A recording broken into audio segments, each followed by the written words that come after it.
లక్ష పాడి రైతు కుటుంబాల సంస్థ కరీంనగర్ డైరీ. కరీంనగర్ డైరీ పాలు మరియు పాల పదార్థాలు ఆర్డర్ చేసిన వెంటనే మీ ఇంటి వద్దకే కరీంనగర్ డైరీ యాప్ ని డౌన్లోడ్ చేసుకోండి.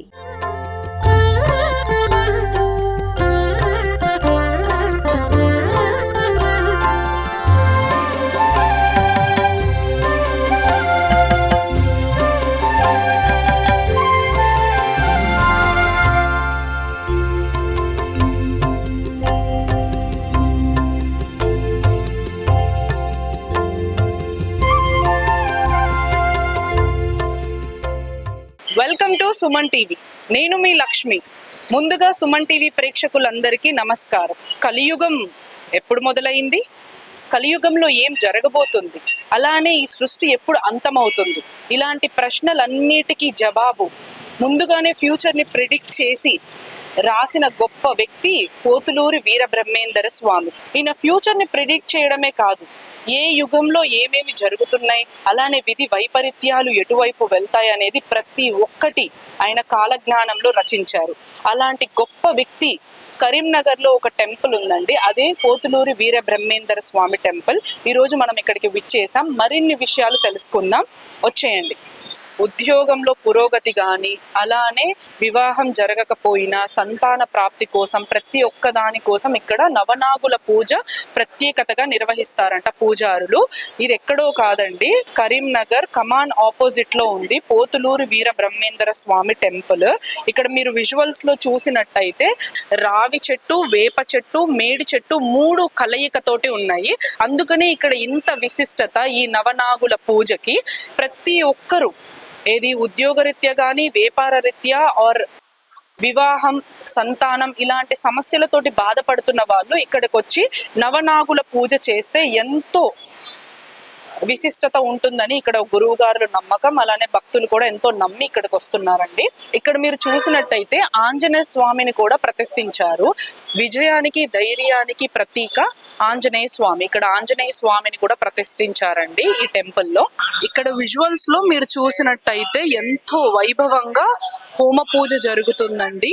ఈ హోమ పూజ చేయించుకుంటున్న వ్యక్తి కూడా ఉద్యోగ రీత్యా, వ్యాపార రీత్యా ఎన్నో సమస్యలతోటి ఇక్కడికి వచ్చి హోమ పూజ చేయించుకుంటున్నారు. వేద మంత్రాలతోటి పండితులు ఎంతో చక్కగా వీరబ్రహ్మేందర స్వామి గుడిలో వైభవంగా హోమ పూజ జరుగుతున్న విజువల్స్ మీరు చూడొచ్చు. పోతులూరి వీరబ్రహ్మేందర స్వామి టెంపుల్లో మనతో పాటు చైర్మన్ ఉన్నారు, ఆయనను అడిగి మరికొన్ని విషయాలు తెలుసుకుందాం. నమస్కారం సార్. నమస్తే సార్, అసలు ఈ టెంపుల్ ఎందుకు ప్రారంభించాలనిపించింది, అలానే ఆయనకి ఎందుకు సేవ చేయాలనిపించింది? ఇప్పుడు పోతులూరు వీరబ్రహ్మేందర స్వామి గారు చెప్పిన కలియుగంలో ప్రతి ఒక్కటి జరుగుతుంది, అలానే మీరు ఎంతకాలం నుంచి సేవా కార్యక్రమాలు కొనసాగిస్తున్నారు? నమో విశ్వకర్మనే, నమో వీరబ్రహ్మేందర స్వామినే నమ. నా పేరు ముత్తోజు రామ్ కుమార్, ఆలయ కమిటీ చైర్మన్. నేను మా పూర్వీకులు గతంలో ఒక 50 సంవత్సరాల క్రితం ఈ ఆలయ నిర్మాణం చేపట్టారు. 1971లో మొదలుపెట్టి 1980 వరకు ఆలయ నిర్మాణం పూర్తయిందండి. దాదాపుగా ఒక 50 సంవత్సరాల ముందట ఈ గుడి నిర్మాణం అనేది జరిగింది. మీరు ఎంతకాలం నుంచి సేవ చేస్తున్నారు సార్? మేము ఇప్పుడు మా ఆలయ కమిటీ వచ్చి దాదాపు సంవత్సరం గడిచింది. మా కమిటీ ఆధ్వర్యంలో మేము వచ్చిన దగ్గర నుంచి ఆలయ అభివృద్ధి కార్యక్రమాలు చాలా చురుకుగా జరుగుతున్నాయి. మేము దాతల సహకారంతో ఉత్సవ మండప నిర్మాణం కానివ్వండి, మీకు అటు చూస్తే కనిపిస్తుంది, అది చేపట్టడం జరిగింది. గత మార్చి నెలలో, ఈ నెలలో 13, 14 తారీఖులలో ఆలయంలో నవనాగుల ప్రతిష్ఠా కార్యక్రమం చేయడం జరిగింది. దాదాపు 17 విగ్రహాల ప్రతిష్టాపన కార్యక్రమం భారీ ఎత్తున 3 రోజుల కార్యక్రమం జరిగింది. సో ఇటువంటి కార్యక్రమాలు ఇంకా అభివృద్ధి కార్యక్రమాలు చేయాల్సి కూడా ఉంది. సో వాటికి చూసుకుంటూ వెళ్తున్నాం, దాతల సహకారంతో పూర్తి చేస్తాం.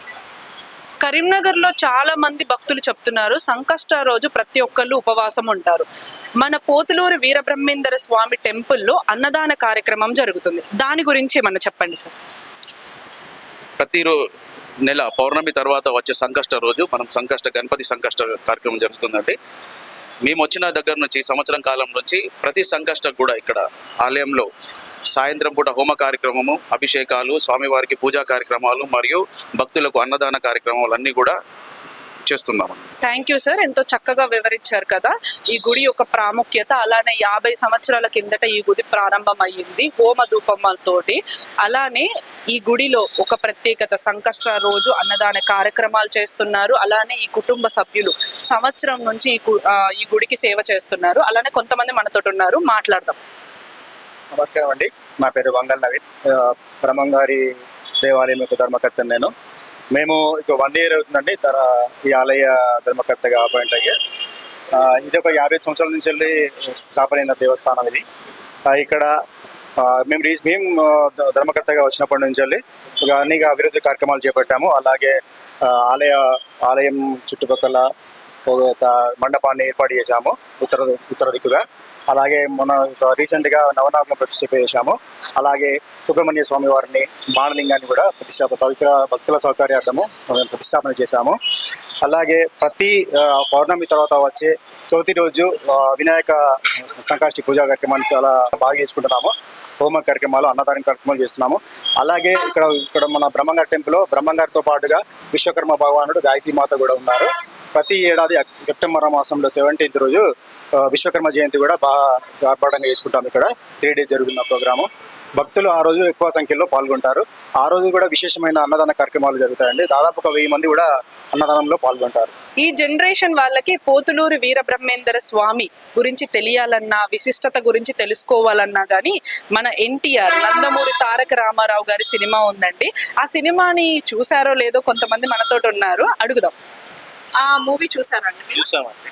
ఎలా అనిపించింది మీకు? చాలా బాగున్నది. కలియుగంలో చెప్పిన విధంగా శ్రీ పోతులూరు వీరబ్రహ్మేంద్ర స్వామి వారు చెప్పిన విధంగానే జరుగుతుంది కాబట్టి ఇది సత్యంగా నమ్మవలసిన ఉన్నదని భావిస్తుంది. మీకు ఎలా అనిపించింది సార్? ఎన్టీ రామారావు గారు నటించిన శ్రీ మధ్విరాట్ పోతులూరు వీరబ్రహ్మేంద్ర స్వాముల వారి జీవిత చరిత్ర నేను ఆ చిన్ననాటి నుండే చూడడం జరిగింది. అందులో ఏ విధంగా మేమైతే వింటున్న చరిత్ర ఏదైతే ఉందో యాస్టీజ్గా ఎన్టీ రామారావు గారు కూడా నటించి మా అందరికీ కనుల విందుగా చూపించడం జరిగింది, చూసాం. అందరూ కూడా please watch it. Madvirat Pothuluru Veerabrahmendra స్వాముల వారి జీవిత చరిత్ర. అలాగే స్వాముల వారు కుల మతాలకు అతీతంగా కూడా ఆయన బోధనలు సాగించారు. మహమ్మదీయుడైనటువంటి సిద్ధప్ప కానివ్వండి, కక్కయ్య కానివ్వండి, ఆయనకు ఇష్టమైన ప్రియమైన శిష్యుడు. ఆయన భారతదేశానికి రాబోయే కాలానికి కాలజ్ఞాని రచించి ఒక దిక్సూచిగా ఏం జరగబోతుంది, మనం ఏ విధంగా ప్రవర్తించాలా, ఏ విధంగా మెదలాలి అనే దాన్ని కూడా మనకు అందించారు. ఆయనది ఒక గురుస్థానం. ఆ విధంగా మేము భక్తులుగా మారి స్వామివారికి సేవ చేయాలనే ఉద్దేశంతో ఆలయ కమిటీలోకి రావడం జరిగింది. వచ్చిన కాంచి కూడా మా వంతు అభివృద్ధి కార్యక్రమాలు చేస్తున్నాం. ఆయన ఒక వర్గానికి సంబంధించిన గురువు కాదు, ఆయన జగద్గురు. ఆయన భక్త కోటిలో అనేక మంది కమిటీ వాళ్ళు కూడా ఉన్నారు. ఇదేదో బ్రహ్మంగారు అంటే ఒకటే కమిటీకి సంబంధించిన వ్యక్తులని మన వాళ్ళు అనుకోవడం అది చాలా పొరపాటు. ఆయన ఒక సంఘ సంస్కర్త. ఏ కులానికి కానీ ఏ కులాలు మతాలు అన్ని సమానమే అని భగవంతుడు ఒక్కడే అని చాటి చెప్పిండు. స్త్రీలకు కూడా వితంతులుగా ఉండడం అవసరం లేదు, భర్త చనిపోయిన తర్వాత. అలా కాకుండా ఎప్పుడైనా పుణ్యశ్రీ అని ఇటువంటి ఇటువంటి మంచి ఉపయోగపడే నియమాలు అనేటి భక్తజనాలకి చెప్పిండు. అలాగే హిందూ ముస్లిం విధి వైపరీత్యాలు ముందు జరగబోయే కార్యక్రమాలు కూడా ఎలా జరగబోతున్నాయని కూడా మనకు ముందే ఆయనకు చేసి చూపించాడు. అంటే మనం జాగ్రత్త వహించాలని కూడా దాని గురించి చెప్పి చూపించాడు. అటువంటి వైపరీత్యాలకు మనము ఇబ్బంది పడకుండా దైవనామ స్మరణతో ఉంటే బాగుంటుందని చెప్పేసి కూడా మరి చెప్పిండు. విన్నారు కదా, ఆలయ చైర్మన్ అలానే కమిటీ సభ్యులు ఎంతో చక్కగా వివరించారండి. ఈ గుడిలో జరిగే ప్రత్యేక పూజల నుంచి అంటే నవనాగులు, అలానే అన్నదానం కార్యక్రమాలు కానీ, బ్రహ్మోత్సవాలు కానీ, ఈ గుడి ఎప్పుడు స్థాపించబడింది, ఎంతకాలం నుంచి వాళ్ళు సేవా కార్యక్రమాలు కొనసాగిస్తున్నారు అనేవి ఎంతో చక్కగా వివరించారు. అలానే గుడి పూజారులతో కూడా మనం మాట్లాడి ఇంకా పోతులూరు వీరబ్రహ్మేంద్ర స్వామి విశిష్టత ఏంటో తెలుసుకుందాం. పోతులూరు వీరబ్రహ్మేంద్ర స్వామి టెంపుల్లో అయ్యగారు మనతో ఉన్నారండి. ఆయన ఎప్పుడు జన్మించారు, అలానే ఎక్కడ జన్మించారు, ప్రతి ఒక్కటి డీటెయిల్డ్ గా మనం తెలుసుకుందాం. నమస్కారం అయ్యగారు. ఆయుష్మాన్ భవ, శుభం జరుగుగాక. అడిగాను, చెప్తాను. మొదటిగా మీ పేరు చెప్పండి, అలానే అసలు పోతులూరు వీరబ్రహ్మేంద్ర స్వామికి మీరు ఎంతకాలం నుంచి సేవ చేస్తున్నారు, అలానే ఈ సేవా కార్యక్రమాలు మీకెందుకు చేయాలనిపించింది? మా నామధేయం దురిషేడ్ బ్రహ్మస్వామి. ఈ ఆలయంలో 23 సంవత్సరాలు సేవలు చేస్తున్నాను. 2008లో నాకు ఎండోమెంట్ అప్పచెప్పింది. ఈ సేవ చేయడం మహాభాగ్యం అనుకుంటాను. మా నాన్నగారు కూడా బ్రహ్మంగారి భక్తుడే. వారి అనవసరంగా నాకు దొరికిన భాగ్యంగా భావిస్తాను. ఏదైనా అడిగేది ఉంటే అడిగిన చెప్తాను. పోతులూరు వీరబ్రహ్మేంద్ర స్వామి ఎక్కడ జన్మించారు, అలానే ఆయన యొక్క చరిత్ర మీకు తెలిసిన విశేషాలు చెప్పండి గురువు గారు. స్వామి గారు 1608లో జన్మించినారు. వీరు ఎక్కువ రాయలసీమ ప్రాంతం తిరిగినారు. వీరి జన్మ స్థలము పాపాగ్ని మఠము. అతడు 12వ ఏటనే తల్లిగారికి కాలజ్ఞానంతో ప్లస్ పిండోక్రమ గురించి సైన్స్లకు అందని విషయాలు కూడా తేడతెల్లగా తల్లిగారు చెప్పినాడు. ఆ తర్వాత లోక కళ్యాణార్థము ఆ దగ్గరలో ఉన్న బనగానపల్లె మరియు కందిమల్లేపల్లికి చేరి భక్తులకు ఎన్నో విషయాలు తెలియజేసి ఈ కుల మత అన్న భేదాలతో మనం చాలా దీని గురించి చర్చించొద్దు, ప్రేమతో కలిసి ఉండాలి, ఈ కుల మతాలన్నీ మనం కల్పించిన దీనికి మనం బానిస కాకూడదు అన్న భావనలో లోక కళ్యాణతో ఎన్నో విషయాలు చెప్పి వారి బైబిల్ తెలిసింది సాక్షాత్తు శ్రీమన్నారాయణుడి.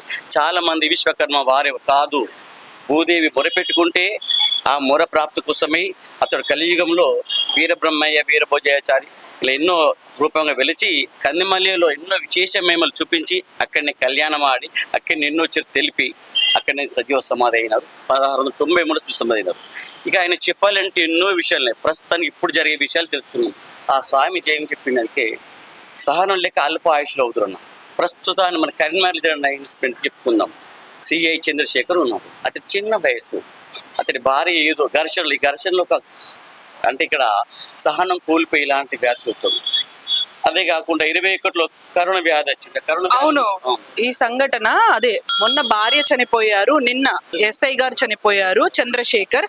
ఇలాంటి విధి వైపరీత్యాలు అలానే అర్ధాయుషు తోటి పోతారు అని చెప్పేసి కాలజ్ఞానంలో రచించారు. దాని గురించి చెప్పండి.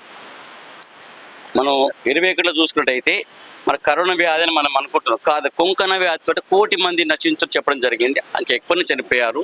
అదే కాక ప్రజలు నానా కష్టాలు పడతారు, రోగస్తులు అవుతారు, అల్పజీవులు అవుతారు. ప్రస్తుతానికి 26లో కూడా నష్టం చాలా ఉందని మన కాలజ్ఞానం తెలుపబడ్డది. ఏ చిన్న సందర్భం తింటే బ్రహ్మంగారు అనుకుంటున్నాం. బ్రహ్మంగారు అందరి వారు సాక్షాత్ శ్రీమన్నారాయణుడు. ఈ సహనం లేక ఎన్నో వ్యాధులకు గురవుతున్నాము. ఇప్పుడు ప్రస్తుతానికి ఆలయం కొంచెం మంచిగా జరుగుతున్నది. వాళ్ళ ఆలయ కార్యకర్తలు కూడా ఎంతో బాగు చేస్తున్నారు. ఉన్నప్పటికంటే ఇప్పుడు బాగా అభివృద్ధి జరుగుతున్నది. ఎన్నో కార్యక్రమాలు నిర్వహిస్తున్నాము. ఇతని ఎక్కువ ఆరాధన దీక్షలు ఉంటుంది, కళ్యాణం ఉంటుంది. ఏప్రిల్లో ఇతని దీక్షలు తీసుకుంటాం. ఏప్రిల్ 26లో వైశాఖ దశ నాడు అతని సజీవ సమాధి ఆరాధన జరుగుతుందండి. అయ్యగారు, ఈ గుడిలో సంకష్ట రోజు అన్నదాన కార్యక్రమాలు అలానే ప్రత్యేక పూజలు నిర్వహిస్తూ ఉంటారంట. ఆ పూజల సమయాలలో భక్తుల రద్దీ పెరుగుతుందా లేకపోతే తగ్గుతుందా? చాలా బాగా పెరుగుతుంది. మా నూతన కమిటీ వచ్చిన కాంచెల్లి అన్నదానము, హోమాలు, వ్రతాలు, పూజలు చక్కగా జరుగుతున్నాయి. వాళ్ళు సేవలు అందిస్తున్నారు, వాళ్ళకి భక్తులు అందిస్తున్నారు. ఇప్పుడు కూడా చక్కగా ఉంది. ఒకప్పుడు పబ్లిక్ లేకుండే 2008లో ద్రోణాచారి పీరియడ్లో అభివృద్ధి జరిగిందంటే మళ్ళీ 2024లో వీళ్ళు నూతన కమిటీ వచ్చింది.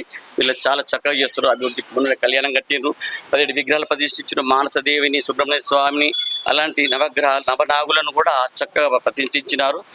శాస్త్రయుక్తంగా ప్రతిష్ఠ జరిగింది. వాళ్ళు ఉత్సాహంతో సేవ చేస్తున్నారు. వాళ్ళ సేవలను సంతుష్టమవుతున్నాను.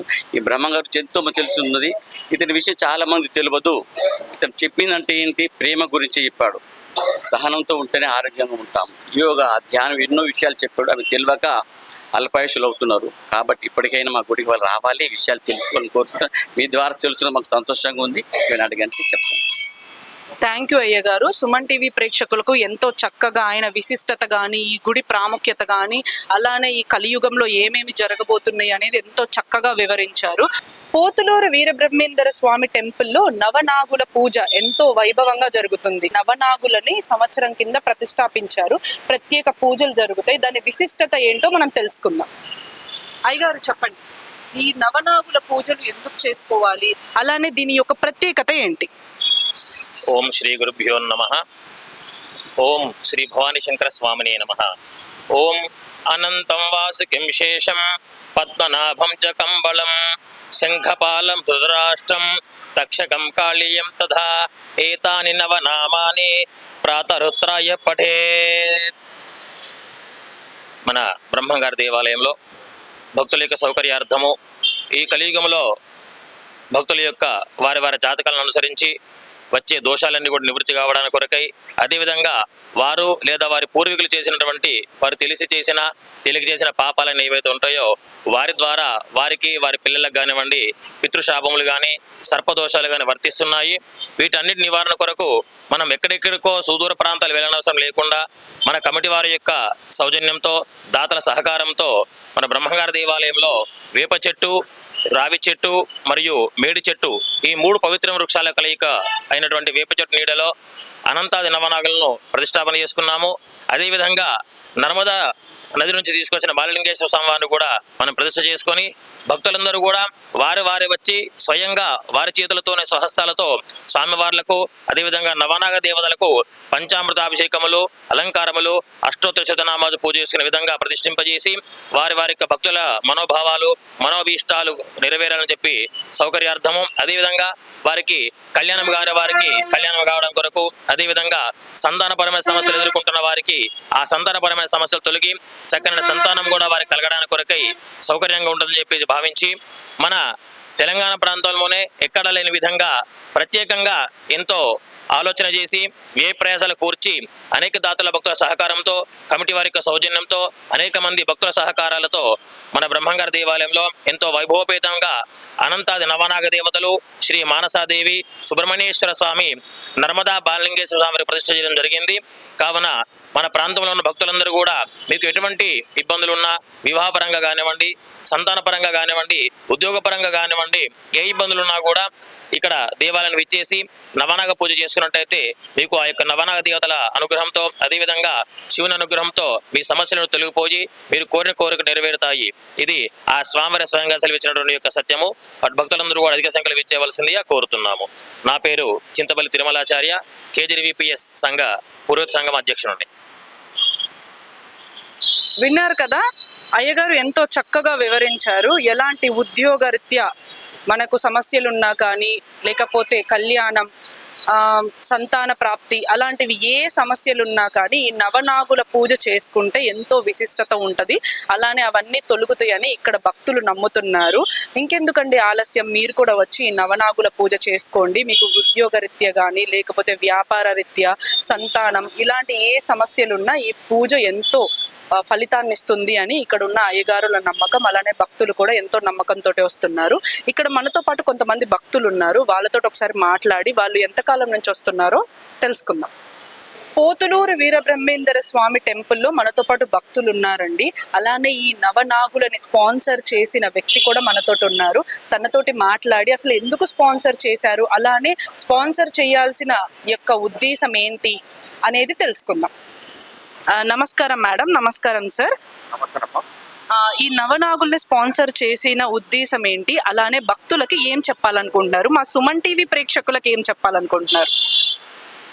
ఈ నవనాగుల గురించి ఏంటిదంటే, మేము కామన్గా ప్రతి ఒక్కరికి నవనాగుల ప్రాబ్లంతో పెళ్ళిళ్ళు కానీ, పిల్లలు కలగకపోవడం కానీ చాలా వరకు ప్రాబ్లమ్స్ అవుతున్నాయనే దృష్టిలో ఉంచుకొని ఇటువంటి కార్యక్రమం, ఈ నవనాగులు ఇక్కడ నియరెస్ట్ ఎక్కడ లేదు కాబట్టి దాన్ని దృష్టిలో పెట్టుకొని ఈ దేవస్థానం కమిటీ వారు కూడా, రామ్ కుమార్ గారు కూడా దీనికి మాకు సహకరిస్తూ ఇది పెడితే బాగుంటుంది అనడం వల్ల మేము దీన్ని ముందుకొచ్చి ఈ కార్యక్రమం నవనాగులు పెట్టేయడం జరిగింది. కాబట్టి దీన్ని అందరూ ఉపయోగించుకోవాలని మేము. తప్పకుండా అండి, ఎంతో చక్కగా పూజలు నిర్వహిస్తున్నారు. అలానే ఈ గుడి ప్రాముఖ్యత కూడా రోజు రోజుకి పెరుగుతూనే ఉంది. అలానే వచ్చిన భక్తులకు ఎలాంటి ఇబ్బందులు జరగకుండా ఇక్కడ కన్స్ట్రక్షన్ పనులు కూడా జరుగుతున్నాయి. హోమగుండం కానీ, స్టేజ్ కానీ, ఇవన్నీ ప్రతి ఒక్కటి జరుగుతుంది. అలానే ఇక్కడ మనతో పాటు ఇంకొక భక్తురాలు ఉన్నారు. తనని అడిగి కొన్ని విషయాలు తెలుసుకుందాం. మీ పేరు చెప్పండి అమ్మా. నా పేరు సుమంగళి అండి.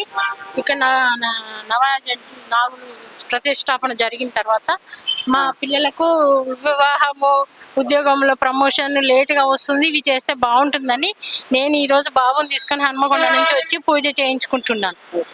పోతులూరు వీరబ్రహ్మేంద్ర స్వామి యొక్క సినిమా చూసారో లేదో అడుగుదాం. అమ్మ చెప్పండి. చూసానండి. ఎన్టీఆర్ గారు, నందమూరి తారక రామారావు గారు నటించిన సినిమా చూసారా? చూసామండి. అది ఆయన మేము పూజిస్తాము, కాలజ్ఞానము అవన్నీ చాలా బాగా అనిపించింది మాకు, నమ్మకం కూడా. అందుకని ఇక్కడికి వచ్చి మేము పూజ చేయిస్తున్నాము. ఇప్పుడు గుడి కూడా చాలా డెవలప్ అయింది, మంచి ఫెసిలిటీస్ ఉన్నాయి, కల్పించారు. చూడని వారికి ఆ మూవీ చూడమని చెప్పండి అమ్మా. కాలజ్ఞానం అంటే వీరబ్రహ్మేంద్ర స్వాముల వారు మనది నిజం ముందు జరిగేది, తర్వాత మన యొక్క ధర్మం ఏంటిది అనేది ఆయన చెప్తారు కనుక అందరూ చూసి సత్ప్రవర్తనతో మెలగాలి, వాళ్ళ జీవితాలను సక్సెస్ఫుల్ గా చేసుకోవాలని కోరుతున్నాను. ఓకే, మీరు ఎక్కడి నుంచి వచ్చారు? హన్మకొండ నుంచి బాబుకు పూజ చేయించడానికి వచ్చాము.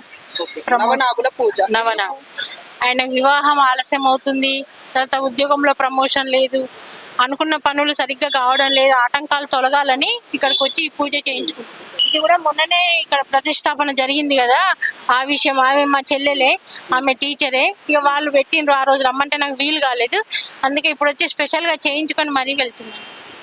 చూశారు కదా, ఈ భక్తులు హనుమకొండ నుంచి మన కరీంనగర్కు వచ్చి పోతులూరి వీరబ్రహ్మేంద్ర స్వామి గుడిలో నవనాగుల పూజ చేసుకున్నారు. ఎందుకు అనంటే ఉద్యోగరీత్యా వీళ్ళ కుమారుడికి ఉద్యోగం కానీ వ్యాపారంలో కలిసి రావాలని నవనాగుల పూజ చేసుకున్నారండి. వివాహంలో ప్రతి ఒక్క సమస్యకు ఇక్కడ పరిష్కారం ఉంది. చూశారు కదా పోతులూరి వీరబ్రహ్మేంద్ర స్వామి టెంపుల్ యొక్క విశిష్టత. ఆలయ చైర్మన్ సంవత్సరం నుంచి సేవ చేస్తున్నారు, అలానే అర్చకులు కానీ నవనాగుల పూజ, ఈ విశిష్టతలన్నీ మేము కవర్ చేశామండి. అలానే మీ అందరూ నందమూరి తారక రామారావు గారి సినిమా విశిష్టత కూడా మీరు ఒకసారి నాకు కామెంట్ చేయండి, ఎంతమంది చూసారో, 2026లో ఎంతమంది చూడబోతున్నారో కూడా కామెంట్ చేయండి. అలానే ఈ టెంపుల్ ఎక్కడో లేదు, కరీంనగర్ కమాన్ ఆపోజిట్ లో పోతులూరి వీరబ్రహ్మేంద్ర స్వామి టెంపుల్ ఉంది, విజిట్ చేయండి. నేను మీ లక్ష్మి గండికోట. Thank you.